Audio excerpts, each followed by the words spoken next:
ଆପଣ ଆପଣଙ୍କ company change କରିବା ପାଇଁ ଚାହୁଁଛନ୍ତି କି କିମ୍ବା ଆପଣ ଅଲରେଡି ଆପଣଙ୍କର କମ୍ପାନୀ ଚେଞ୍ଜ କରିଛନ୍ତି କିନ୍ତୁ ଆପଣ ପିଏଫ୍ ଆକାଉଣ୍ଟ ଚେଞ୍ଜ କରିନା ଯେତେବେଳେ ଆପଣ ମାନେ ଜବ୍ ଚେଞ୍ଜ କରୁଛନ୍ତି ଯଦି ଯୋଉ କମ୍ପାନୀରେ ଆପଣ ମାନେ ଜଏନ୍ କରୁଛନ୍ତି ଆପଣଙ୍କର ପୁରୁଣା ପିଏଫ୍ ନମ୍ବର ଯଦି ଆପଣ ମାନେ ନ ଦେଉଛନ୍ତି ପୁରୁଣା ୟୁଏଏନ୍ ନମ୍ବର ଯଦି ଆପଣ ମାନେ ସେୟାର ନ କରୁଛନ୍ତି ସେ କମ୍ପାନୀରେ ତେବେ ଆପଣମାନଙ୍କର ବହୁତ ବଡ଼ ପ୍ରୋବ୍ଲେମ୍ ହେଇପାରେ ଯେମିତିକି ଆପଣଙ୍କର ଟଙ୍କା ଉଠାଇବା ହେଉ କିମ୍ବା ପେନ୍ସନ୍ ସମୟରେ ଆପଣ ମାନେ ପେନ୍ସନ୍ ନ ଉଠାଇବା ଏବଂ ଆପଣଙ୍କର ବହୁତ ଗୁଡ଼ିଏ ଆକାଉଣ୍ଟ ଯଦି ଆପଣ ମାନେ ମଲ୍ଟିପୁଲ୍ ଆକାଉଣ୍ଟ ମଧ୍ୟ କ୍ରିଏଟ୍ କରନ୍ତି ଅଲଗା ଅଲଗା କମ୍ପାନୀରେ ଆପଣଙ୍କର ବହୁତ ଗୁଡ଼ିଏ ଆକାଉଣ୍ଟ ମଧ୍ୟ ଡିଆକ୍ଟିଭେଟ୍ ହେଇଯିବାର ମଧ୍ୟ ଚାନ୍ସ ଅଛି।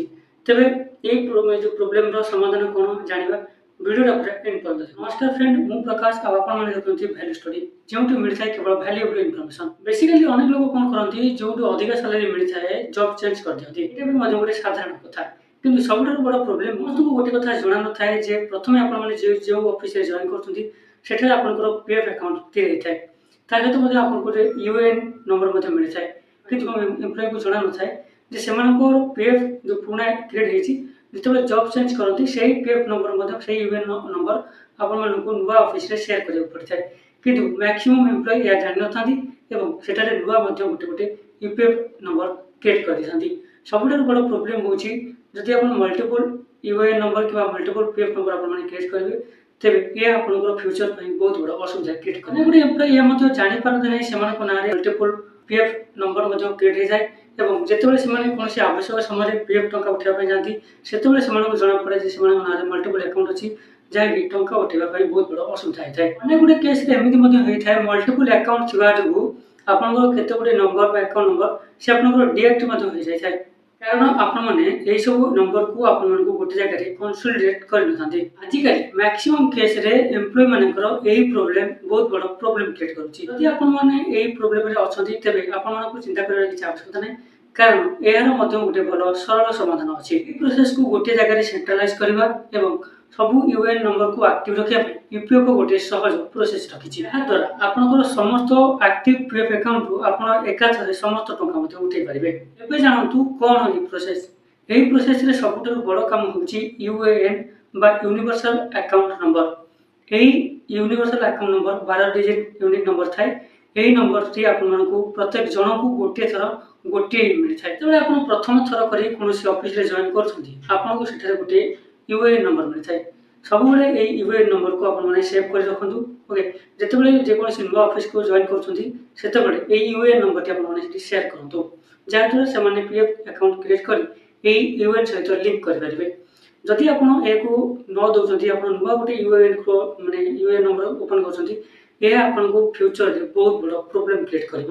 ଯଦି ଆପଣଙ୍କର ସମସ୍ତ ୟୁପିଏଫ୍ ନମ୍ବର ଗୋଟିଏ ୟୁଏଏନ୍ରେ ମର୍ଜ ହେଇନାହିଁ ତେବେ ଆପଣମାନେ କ'ଣ କରିବେ? ସବୁଠାରୁ ଇମ୍ପୋର୍ଟାଣ୍ଟ କଥା ଆପଣମାନେ ମନେ ରଖନ୍ତୁ ଆପଣଙ୍କର ୟୁଏଏନ୍ ନମ୍ବର ଆକ୍ଟିଭ୍ ଥିବା ନିହାତି ଜରୁରୀ। ଦ୍ୱିତୀୟତଃ ଆପଣଙ୍କର ଆଧାର ଲିଙ୍କ୍ ଥିବା ନିହାତି ଆବଶ୍ୟକ। ତାପରେ ଆପଣଙ୍କର ଇକେୱାଇସି ବା କେୱାଇସି ଡିଟେଲ୍ସ ମଧ୍ୟ ଆପଣମାନେ ଠିକ୍ରେ ଦେଇଥିବା ଦରକାର ଯେମିତିକି ଆପଣଙ୍କର ପ୍ୟାନ୍ ନମ୍ବର, ମୋବାଇଲ ନମ୍ବର, ଆଧାର ଲିଙ୍କ୍ ଆପଣଙ୍କର ସବୁ ଦେଇଥିବା ଦରକାର। ତାପରେ ଆପଣଙ୍କର ଡିଟେଲ୍ସ ମଧ୍ୟ ସଠିକ୍ ଭାବରେ ଦେଇଥିବା ନିହାତି ଆବଶ୍ୟକ। ଏଥିସହିତ ଆପଣଙ୍କର ପର୍ସନାଲ ଡିଟେଲ୍ସ ମଧ୍ୟ ସମ୍ପୂର୍ଣ୍ଣ ଭାବରେ ସଠିକ୍ ଥିବା ଦରକାର ଯେମିତିକି ଆପଣଙ୍କର ନାମ, ଜନ୍ମ ତାରିଖ ବା ଡେଟ୍ ଅଫ୍ ବାର୍ଥ, ତା ସହିତ ଆପଣଙ୍କର ଆଡ୍ରେସ୍ ମଧ୍ୟ ସମସ୍ତ ପିଏଫ୍ ଆକାଉଣ୍ଟରେ ସେମ୍ ଥିବା ଦରକାର। ଯଦି କୌଣସି ଜାଗାରେ କିଛି ମିସମ୍ୟାଚ୍ ହୁଏ ତେବେ ଏହା ଆପଣଙ୍କର ଟଙ୍କା ବା ଫଣ୍ଡକୁ ମର୍ଜ କରିବାରେ ପ୍ରୋବ୍ଲେମ୍ କ୍ରିଏଟ୍ କରିବ। କିଛି କେସ୍ରେ ମଧ୍ୟ ଆପଣଙ୍କର ମର୍ଜ କେସ୍ ରିଜେକ୍ଟ ମଧ୍ୟ ହୋଇଯାଇଥାଏ। ମର୍ଜ ଆପଣ ନିଜେ ମଧ୍ୟ ଅନଲାଇନ୍ ଘରେ ବସି କରିପାରିବେ। ମର୍ଜ କରିବା ପାଇଁ ଆପଣଙ୍କୁ ପ୍ରଥମେ ଇପିଏଫ୍ଓର ପୋର୍ଟାଲକୁ ଯିବାକୁ ପଡ଼ିବ।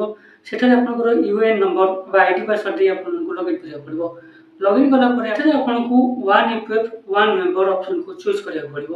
ଏହା ଚୁଜ୍ କଲା ପରେ ଆପଣଙ୍କର ୟୁପିଏଫ୍ ଟ୍ରାନ୍ସଫର କ୍ଲିକ୍ କରିକି ତାପରେ ସବୁ ଡିଟେଲ୍ସ ଆପଣମାନଙ୍କୁ ଦେବାକୁ ପଡ଼ିବ। ଡିଟେଲ୍ସ ଦେଇସାରିଲା ପରେ ଆପଣଙ୍କୁ ଓଟିପି ଦେଇକି ସବମିଟ୍ କରିବାକୁ ପଡ଼ିବ। ଆପଣଙ୍କର ରିକ୍ୱେଷ୍ଟ ସବମିଟ୍ କଲା ପରେ ଏହି ଆପଣଙ୍କର ନେକ୍ସଟ ଷ୍ଟେପ୍ରେ ଆପଣଙ୍କର ଭେରିଫିକେସନ୍ ହେବ ଏବଂ ଏମ୍ପ୍ଲୟର ଭେରିଫିକେସନ୍ ସରିଲା ପରେ ଆପଣଙ୍କୁ ଏହା ସବମିଟ୍ କରିବା ପାଇଁ ଶୋ କରିବା ପାଇଁ 15ରୁ 20 ଦିନ ସମୟ ମଧ୍ୟ। ଏହା ପ୍ରୋସେସ୍ କମ୍ପ୍ଲିଟ୍ ହେଇସାରିଲା ପରେ ଆପଣ ସମସ୍ତ ୟୁପିଏଫ୍ର ଟଙ୍କା ଗୋଟିଏ ଆକାଉଣ୍ଟରେ ଶୋ କରିଥାଏ ଯାହାକି ଆପଣମାନେ ଇଜିଲି ଚେକ୍ କରିବେ ଏବଂ ଇଜିଲି ଟ୍ରାକ୍ ମଧ୍ୟ କରିପାରିବେ। ଯଦି ଆପଣମାନେ ଏହି ପ୍ରୋସେସଟି ପୁରା କମ୍ପ୍ଲିଟ୍ କରିଦେଲେ ଆପଣଙ୍କର ସମସ୍ତ ୟୁପିଏଫ୍ ଟଙ୍କା ଗୋଟିଏ ଆକାଉଣ୍ଟରେ ଯେତେବେଳେ ଶୋ କରିବ ତେବେ ଆପଣଙ୍କର ଫ୍ୟୁଚର ପାଇଁ ଏ ବହୁତ ଭଲ ଖବର କାରଣ ଯେତେବେଳେ ଆପଣମାନେ ରିଟାୟାରମେଣ୍ଟ ନେବେ କିମ୍ବା ୟୁପିଏଫ୍ର ଟଙ୍କା ଉଠାଇବା ପାଇଁ ଚେଷ୍ଟା କରିବେ ଆପଣଙ୍କର ବହୁତ ଇଜିଲି ଆପଣ ଏ ଟଙ୍କା ଉଠାଇ ପାରିବେ।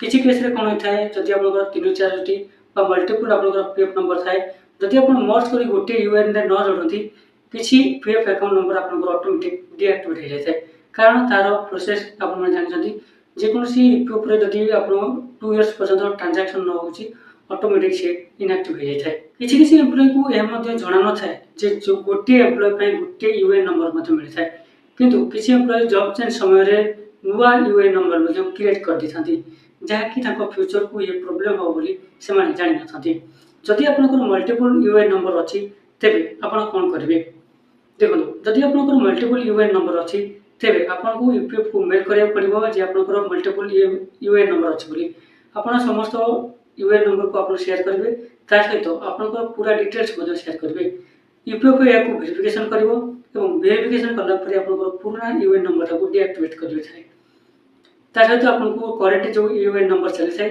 से यूएएन नंबर सहित आपनकर समस्त यूपीएफ टंका समस्त डिटेल्स मर्ज होता है एवं पुराना यूएएन नंबर डीएक्टिवेट होता है मु जो प्रोसेस कहली से प्रोसेस को फॉलो करदु एवं आपनकर समस्त यूपीएफ अकाउंट को गोटे यूएएन सहित जोड़ी रखंतु ताकि आपनकर फ्यूचर रे टंका उठेबा बहुत सहज सहित आपनको मध्य सुरक्षा जोगाइबो हाँ सबुठार इम्पोर्टेंट कथा है ये प्रोसेस संपूर्ण भाव में फ्री मागणा करेंगे आपन घर बस मोबाइल करेंगे कौन से ऑफिस जाक पड़ो ना कि किसी भी टंका खर्च करा पड़ न था जदि आपन हूँ कि आपंकर फ्रेंड्स कि फैमिली मेंबर हूँ जदि कि ये सब प्रोब्लेम रे पड़ते कि पढ़ा जाऊँच कि जानी ना से निश्चित भाव में शुणु जदि आप ये सब प्रोसेस को फॉलो कर बर्तमान प्रोब्लेम सॉर्ट आउट करदे ये आप फ्यूचर को प्रोब्लेम क्रिएट कर वीडियो जब आपको हेल्पफुल लगी है निश्चित भाव में सब्सक्राइब करूँ पुणी देखा आ गोटे भल अपडेट सहित रही नमस्कार।